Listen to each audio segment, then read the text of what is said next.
So good afternoon, everybody. You were supposed to get the boss man, Tufik Mashnook, obviously, but today you've got me instead. So hopefully I don't give off too many Tufik from Temu vibes or Tufik from Wish vibes.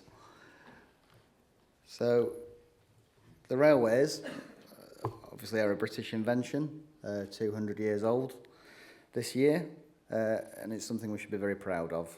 And as a nation, we have a long history of innovators and pioneers, and we continue to solve complex transport challenges today.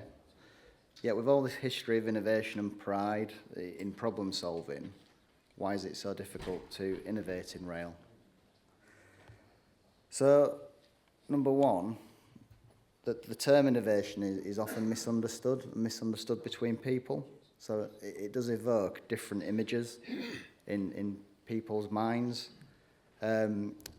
In sort of radical examples or extreme examples, innovation can be, a robotic bartender in Elon Musk's world, or a little bit closer to home, it can be an innovative method of how you might, for example, a football coach might try and teach their under-18s how to pass the ball a bit more, which you can probably tell is a bit of a personal experience and frustration of mine.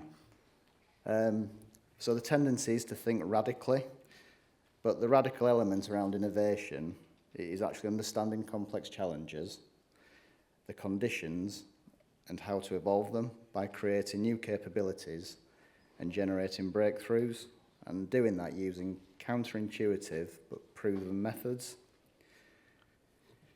And it's fundamentally challenging because it goes against the inertia. That's just the world. The world is just inertia. Things happen in a certain way today which people are used to, and changing that's hard. The world is designed to be resistant to organised change.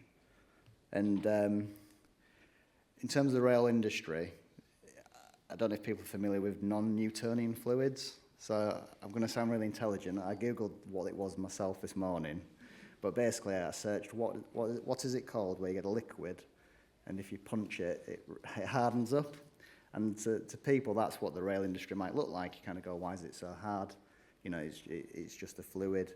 You can change it, etc. But actually, it takes, as soon as you sort of try and punch it or put some force into it to enact change, it hardens up and resists it even more.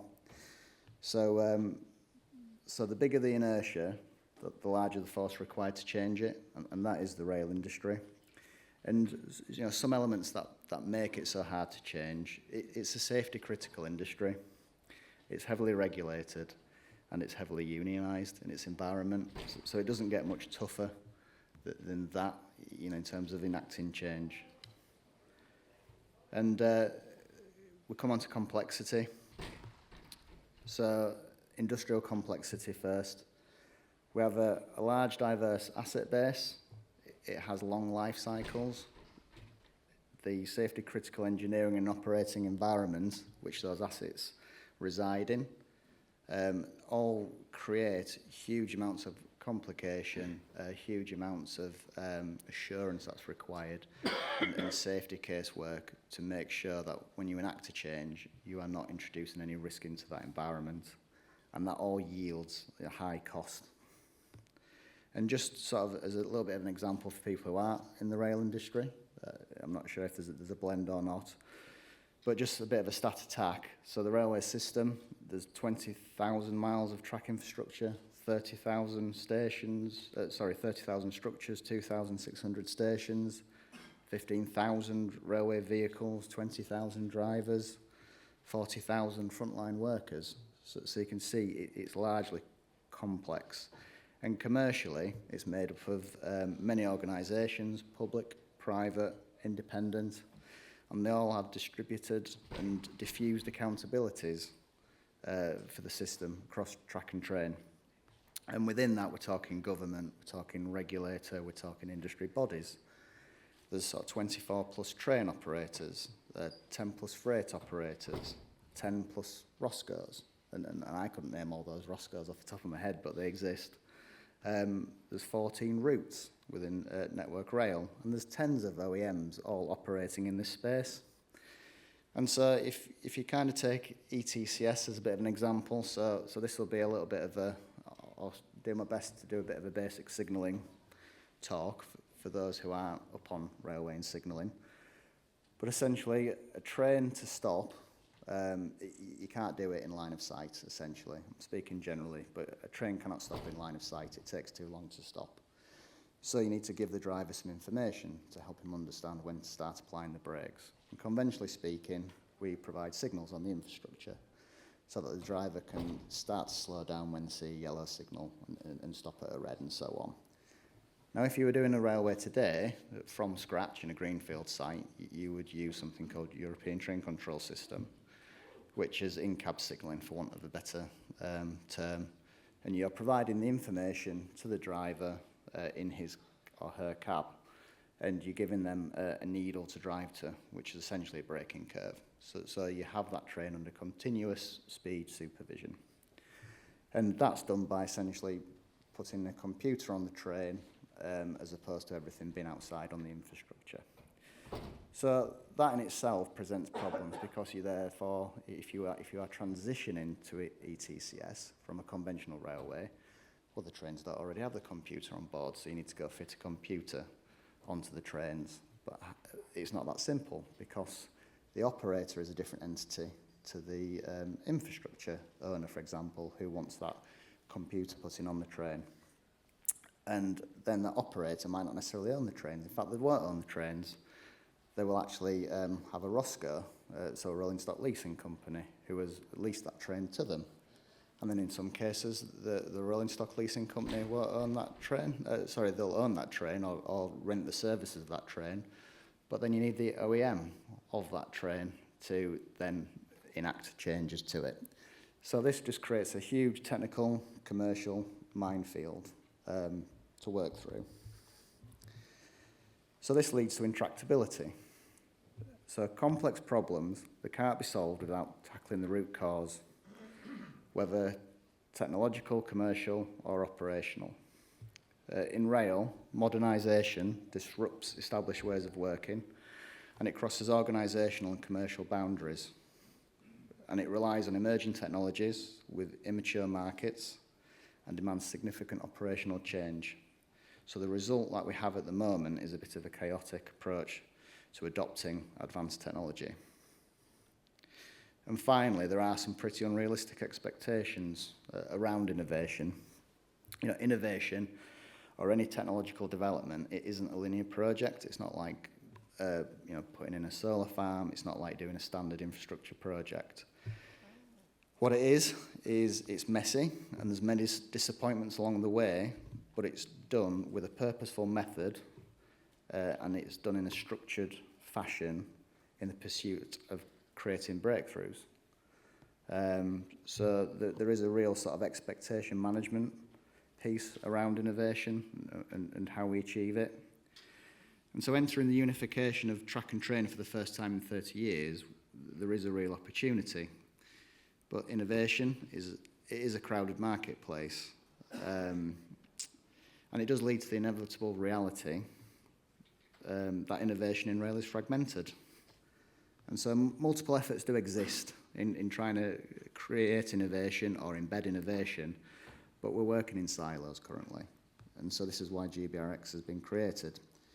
So major breakthroughs, they do require a system-wide approach, and it isn't textbook speak. This isn't around just preaching an academic textbook to you, because we've learned from our ETCS programme, an East Coast Digital programme. So the ongoing delivery of in-cab signalling as part of East Coast Digital programme on the East Coast Main Line South. Previously, ETCS, it failed for 20 plus years to be implemented because we tried to go around it or about it in the wrong way. We needed to change how we engage with the operating community, including funding and operating models. And we had to change how we procured technology, and we needed to change how we enacted business change. And so now it is delivering on the Northern City line. In fact, all the drivers are now driving in ETCS, so without looking at the signals outside the cab. And we have a driver training area in Hitchin, which is installed and it's under test. And the wider programme phases have been developed and implemented with the wide and national portfolio for other schemes across the country maturing and starting to commence their delivery. And this, on the slide, which I can see in front of me, I know it's a little bit messy, but it kind of just conveys the sort of stakeholder landscape and the number of parties within that programme involved to make ETCS a reality. Now, to the right of the slide, I'm kicking myself because what it's really missing at the bottom is something around new ways of thinking. So we've learned from the digital programme, but we've also studied various, I'll say, tech-led companies and organisations to understand their methods and approaches to successfully unlocking innovation and take away that new thinking to apply to our industry. And we've spoken to some of them, we've studied others. I don't think there'll be an ARIA rep in here, but we'd particularly love to engage a bit more with ARIA. I think they're playing it cool with us. So that would be great if anybody in here knows ARIA or is representing ARIA.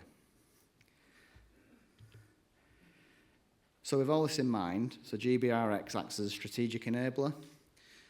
So strategic innovation has been highlighted as a priority by the Secretary of State, and it will sit within the newly formed Shadow Great British Railways team to ensure innovation is embedded in the culture of GBR moving forward. Now, out of necessity, it has been formed within Network Rail, but that's because we just can't wait for GBR to step up, for us to step up. And when we talk about our focus, so the 5 key conditions that make GBRX, so as I said before, we need to operate the crossroads of track and train. That's what the X means. I'm going to do it, but everybody's always tempted to do like an X sign, like you're in a dance move.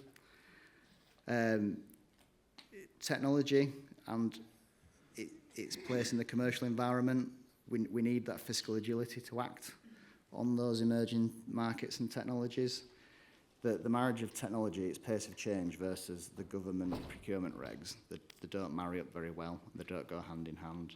So we need to develop some new models in that space as to how we can quickly exploit technology without getting bogged down in bureaucracy, for want of a better term. And we want to build capability. So that capability would come from universities, technological partners, SMEs, and it's also we can kind of see the opportunities that exist. We want to see and do things that we can't do today, but we need to see what the art of the possible is outside of our sphere, our railway sphere.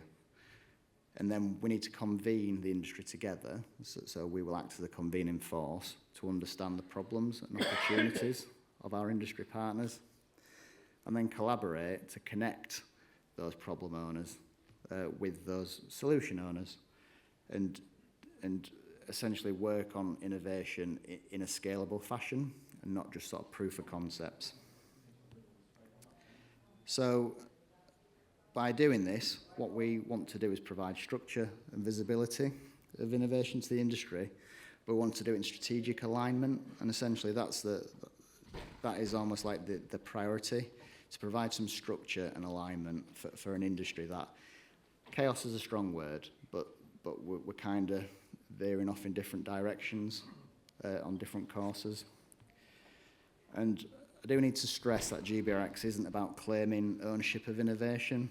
It's about making sure that the best solutions break through that current industry inertia. And that means ensuring that they're given priority, funding, resources, and instead of multiple disconnected but slightly similar initiatives happening in parallel, well, that's where, again, this convening element where we come together, collaborate, and move forward. Essentially, providing that visibility means then we can have meaningful discussions around what do we prioritise. And I think in this space as well, or in this area, that there's a huge opportunity for SMEs. It's a difficult market for SMEs to break into. And again, I'll sort of hark on about the safety critical element. it's difficult for SMEs to navigate, and we do have a bit of a history where, we'll work with an SME, we'll get a proof of concept, but then as soon as it comes to scale it, actually, there's a lot of requirements that they need to fulfill that they didn't know they had to fulfill, and it's impossible for them to fulfill, and it's like treacle for them to navigate it. So how do we provide that support for SMEs in this space? So leading us on to the opportunity spaces we're looking to work in. So I'm not going to run through them all, and there are some commonalities, but if I sort of focus on sort of 5 or 6 of them in a bit of a golden thread. So in-service monitoring, so train-borne sensing technology, it's there now, but as I touched on before, commercial complexities, they mean that we can't always access it. We can't install or, sorry, I got a bit distracted then, Richard. So we can't install equipment on the trains, or we can't extract the data from the trains due to like the size, the sheer size of the data, or the technicalities of getting it to help inform insights. And there's a bit of an extension of that, so computer vision and AI. So this helps us at the moment. So we do make use of computer vision and AI. We're just starting to do that now. But it helps interpret the world at face value. It's quite sort of skin deep. But the potential with it is that we can go a lot deeper and understand what's really going on with our assets under the surface and understand how it degrades over time. And really sort of revolutionise how we do maintain and manage our assets. And then when we look at big data and data integration, that's almost like another element to it, because if you can correlate computer vision with big data, then you can build on more insights and develop. I'm trying to think of the right phrasing. You can essentially try to think of the right. We don't know what we don't know, and until we actually put all this data together into one common area where we can start to understand, are there any links, are there any patterns? Until you do all that, then you won't be able to surface those insights. But it's going to be messy at first, and so we need to look at integrating that data, and it's not as simple as just integrate it and go do. The first step will be to just uncover lots of issues, and it will be messy, and we'll suddenly realise, well, we need to do loads of other change to actually get the data structured, for example, into a format that's usable. And then advanced computation, so supercompute, quantum computing. Some of it's early days, some of it's real Horizon 3 stuff, sort of long-term stuff, but we need to ride it now, and we need to understand how we're going to use it, because it's just going to exponentially increase our ability to understand our asset base and, again, to revolutionise how we manage our assets. But all that is useless if we don't have the data science and engineering capability to exploit it. Roles in our industry, they're going to change. They're going to require new skill sets. But we're also going to need to bridge that gap in the interim position. And actually, it does open up a massive opportunity to open up the attractiveness to our sector, to people outside of the sector currently. So we have a big issue in rail. I'm not sure if it's the same in some of the adjacent industries, with retention, with age profile of the workforce, and with the skills. And there's sort of this picture painted of the railway person, and it's like a big bloke dressed in orange, getting covered in mud, and that's not always attractive to everybody. So how do we open that up to people from all sorts of walks of life? How do we make it appealing to the youth of today? Well, if we move towards a data-rich, predictive maintenance environment, that's analytics-based and computation-based, and that just opens the doors for those people. So GBRX, it's not just a lab for ideas, though. What I've talked about there, it isn't intended that we're just going to do a load of proof of concepts and make a career out of doing proof of concepts. It's about implementing innovation in the real world operating environment. You know, it needs to be in the field, and then we need to scale it. And so I get it, by its very nature, there'll be some skepticism about our organisation and its objectives. And that's normal and it's healthy, because it challenges to be credible and to come up with credible solutions. But we have to be sceptical about fragmentation and inertia. That's what we need to be sceptical about, not innovation itself. And people might say, well, we're already working on this stuff. And I know people are already working on computer vision. People are already working on train-borne technologies to help us maintain our assets. But it's fragmented. And what we need to do is kind of bring it together and use some of that capital that's been developed and build on it and make it coherent for the industry. You know, as a bit of a visual image, I just kind of imagine there's a big blancmange and it's full of cruise liners and super tankers, and they're all kind of going their own sort of way. You've kind of got to roll your sleeves up, get your hands into that blancmange, and just nudge the super tankers and cruise ships just in the right direction, and all going in the same direction. And so the real challenge is ensuring that breakthroughs actually get delivered on the ground. Our mission is to ensure that rail doesn't fall behind in the global shift towards AI, data, automation. And by working together, GBRX can turn innovation from a buzzword into real progress for the railway of tomorrow. So thank you for your time today, and I look forward to working with you all in the future.